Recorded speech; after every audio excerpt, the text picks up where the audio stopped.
प्रोवेटॉनिक वापरलं या ऊसाला. हो. किती दिवसांचा ऊस आहे हा? 3 महिन्याचा. 3 महिन्याचा म्हणजे 90 दिवसांचा 90 जवळपास दिवसाचा. ऊस आहे.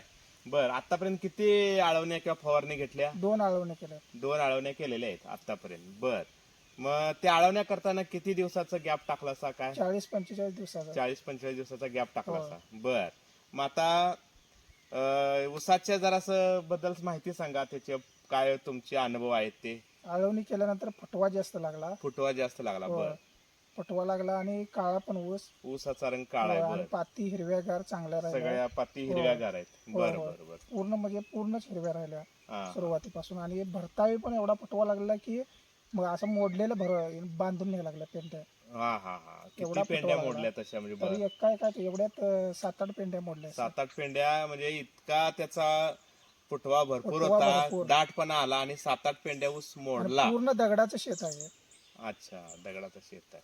बरं, आता हे ग्रोवेटॉनिक वापरल्याबद्दल तुम्ही समाधानी आहात? होय होय. मग बाकीच्या शेतकऱ्यांना काय सांगतील? हेच सांगणार की ऊसाचा फायदा काय झाला. हा, आणि त्यांनी ते वापरावं म्हणून त्यांना वापरावं म्हणून सल्ला देणार. ठीक आहे, धन्यवाद.